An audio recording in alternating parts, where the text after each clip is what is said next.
एक बार शरारत जो है हमारी बचपन की, घर के पास की पुलिस चौकी में ले गई। हमने किसी की साफी के ऊपर कांटा डाला और वो खींच लिया। वो टंगा हुआ, वो मांग रहा, हमने कहा चंदा दो, तो उसने कहा आओ देते हैं। उन्होंने मुझे राज्यसभा दे दी, जबकि मुझे नहीं मालूम था कि मुझे वो राज्यसभा देने वाले हैं। अपने गांव में शनिवार इतवार की शाम का आप इसलिए इंतजार करते थे क्योंकि दूरदर्शन पर एक फिल्म आती थी। फिल्म आती है तो हीरो आता है। उनमें से एक हीरो इस वक्त मेरे बगल में बैठा है, मुझे छुटपन की याद दिला रहा है। राज बब्बर साहब से सबसे पहले उनके बचपन की याद जानेंगे। राज साहब, छुटपन की कोई याद जो आपको अभी भी याद हो? स्कूल की कोई शैतानी, कोई बात? सिर्फ शैतानियां ही शैतानियां हैं, और जिसकी वजह से दूसरे बेचारे डांट खाते थे, हम खामोशी से शरारत करके चुपचाप बैठ जाते थे। तो उस वक्त बड़ा मजा आता था क्योंकि सब लोग सफाई देते थे और हम हमारी तरफ जो है मास्टर्स कभी, टीचर कभी नजर भी नहीं दौड़ाते थे। तो ये अक्सर था। लेकिन एक बार शरारत जो है हमारी बचपन की, वो हमें घर के पास की पुलिस चौकी में ले गई।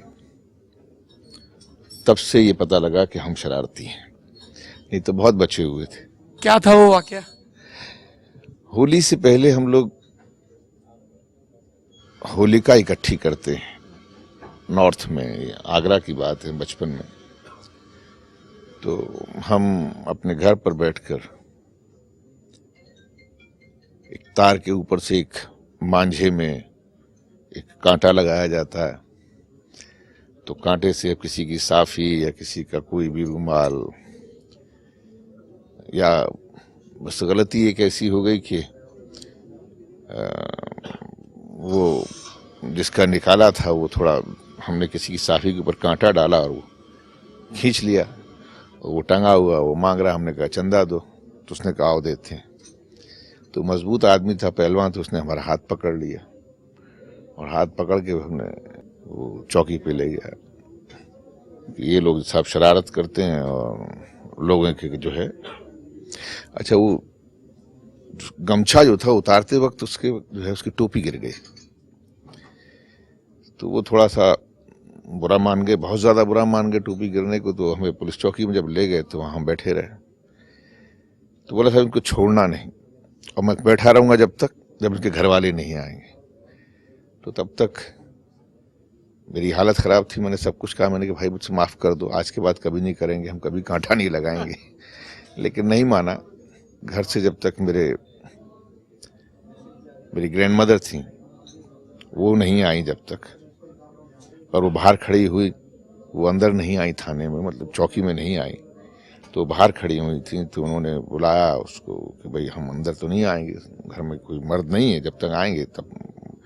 तो उन्होंने छोड़ दिया। तो उन्होंने, पुलिस वालों ने कहा भाई अब तो छोड़ दो भाई, अब तो देखो घर वाले उसके आ गए। तो उन्होंने कहा इस बच्चे को आज के बाद में अगर इसने शरारत की और मैंने देख लिया तो हमेशा याद रखना कि मैं इसको किसी ना किसी बड़े थाने बंद करा दूंगा। वैसे तो नसीहत भी थी मेरे लिए कि फिर मैंने कोई बड़ी शरारत नहीं की, लेकिन शरारतें करता रहा। वो इस लेवल की हुई कि मुझे जो है ड्रामा और थिएटर की तरफ ले गई। मेरा अगला सवाल भी उसी से जुड़ा हुआ था। हम लोग जब टीनेजर होते हैं कई बार शीशे के सामने शक्लें बनाते हैं, बाल संवारते हैं, किसी को लगता है कि उसके अंदर हीरो बैठे। क्या राज बब्बर कभी ये लगता था कि वो हीरो बनेगा इंटर में पढ़ने के दौरान, कि मैं एक दिन जाऊंगा और पर्दे पे मेरी 70 में बड़ी सी तस्वीर नजर आएगी, मेरे पोस्टर छपेंगे?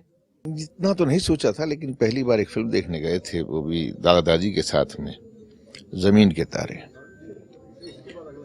और पढ़ाई वढ़ाई में ठीक ठाक ही थे हम। तो हमारे रिश्तेदारों के सामने दादा दादी हमारे जब तारीफ करते थे तो हमेशा मेरी बहुत तारीफ किया करते थे। लेकिन पहली बार ऐसा हुआ कि हम लोग तांगे में पिक्चर देख के आ रहे थे सब घर वाले, और सारे रास्ते मेरे दादा दादी, मेरे पिताजी और मेरी माँ, सब लोग बैठे हुए थे। लेकिन मेरे दादा और मेरे पिताजी दोनों आपस में रास्ते भर जो है वो बबलू और डेजी ईरानी, ये दो बच्चे थे उसमें, नाम तो बाद में पता किया मैंने। उन दोनों बच्चों की जिन्होंने एक्टिंग की थी ज़मीन के तारे फिल्म में, उनकी बड़ी तारीफ करते आए और सारे रास्ते तारीफ करते रहे। तो पहली बार मुझे लगा कि मेरे सामने किसी और बच्चे की तारीफ हो रही है। तो वजह क्या थी जो मैंने सोचा घर जाने के बाद में कि वो सारी फिल्म में रो रहे थे। तो मैं भी उस दिन शीशे के सामने जाके खूब रोया और जब मैं बहुत रोया तो मुझे लगा कि भाई अगर ये रोने से ही तारीफ होती है तो मैं भी रो सकता हूँ। और रोने का मतलब ये था कि एक्टिंग, बस तो उसी दिन से जुनून हुआ कि मुझे एक्टर बनना है। कुछ लोग कैमरे के सामने कबूलते हैं, ज़्यादातर लोग ऑफ रिकॉर्ड बोलते हैं कि उनकी नाकामियों ने या जो हादसे उनके साथ पेश आए उन्होंने दरअसल उनको संवारा, उनको मजबूत किया। मुंबई में आप पहुंचे, कोई ऐसा भी नहीं था कि किसी बड़े फिल्मी परिवार से आते हो, एक आम मध्यम वर्गीय परिवार से जा रहे हैं, थिएटर की बैकग्राउंड रही आपकी। कोई मुंबई में ऐसा वाकया पेश आया हो जिसके बाद आपको लगा हो कि चीज़ें मुश्किल हैं लेकिन मैं पार पा जाऊंगा? बहुत फिल्मों में साइन किया गया, साइनिंग अमाउंट मिल गए और लेकिन हुआ ये कि ऐन मौके पे कोई ना कोई वजह हो गई और फिल्म से निकाल दिया गया। मेन रोल थे, प्रोड्यूसरों ने कहा कि भाई कुछ मजबूरी है, हम लोग नहीं तुम्हें ले पाएंगे। फिर जब देखा कि बड़े बड़े रोल से निकाल दिया गया हूँ तो मैंने कोई बात नहीं थी। फिर मैंने जिद की अपने आप से और मैंने कहा मैं जूनियर आर्टिस्ट के रोल करूंगा लेकिन अब 1 साल तक तो नहीं जाऊंगा। और मैंने अपने आप को चैलेंज दिया एक साल का। ये कौन सा साल था? 79 1 जनवरी कि मैं 1 बरस रखूंगा यहाँ और अगर 1 बरस में कुछ हो गया तो ठीक है, नहीं तो वापस। इत्तेफाक ऐसा था कि मुझे पहली फिल्म मिली 500 रुपये मिले थे उस फिल्म में मुझे। फिल्म का नाम था शारदा। एक डायलॉग था, उसके अंदर एक लाइन थी और बस इस तरह से काम शुरू हुआ। लेकिन उससे पहले मैं स्क्रीन टेस्ट बहुत दे चुका था, कुछ फिल्में साइन भी कर चुका था, फिल्में नहीं मिली थी, बड़ी बड़ी फिल्में थी, बड़े बड़े रोल थे और उसकी जगह ये था कि जो मैंने नहीं किया तो उसमें किसी नए को नहीं बल्कि बहुत बड़े एक्टरों को उन फिल्मों में लिया गया। तो एक अपने अंदर एक कॉन्फिडेंस तो रहा कि भाई जिस फिल्म के लिए मुझे सेलेक्ट किया गया था, मेरा स्क्रीन टेस्ट हुआ था, मुझे पास भी कर दिया गया था, लेकिन मुझे उस फिल्म में नहीं काम मिला और मेरी जगह बहुत बड़े स्टार को, बहुत बड़े एक्टर को काम मिला है। तो ये इस कॉन्फिडेंस ने मेरे अंदर जो है हौसला दिया। और थोड़े ही दिन बाद मुझे चोपड़ा जी ने बुलाया, क्योंकि मैं पहले उनके पास साइन था, बस सब्जेक्ट ढूंढ रहे थे और इंसाफ का तराजू आ गई और उसके बाद चीज़ें बदल गई। और उसके बाद वक्त। सियासत में आना कैसे हुआ? मतलब एक्टिंग चल रही थी अच्छी खासी और राजनीति में आ गए। राजनीति में ऐसा सच नहीं आया था मैं विद्यार्थी जीवन में भी सोशलिस्ट मूवमेंट में रहा। डॉक्टर लोहिया की उस वक्त मोस्टली जहाँ भी चुनाव होते थे कॉलेजेस के अंदर, तो समाजवादी युवजन सभा उस वक्त बड़ी स्ट्रांग या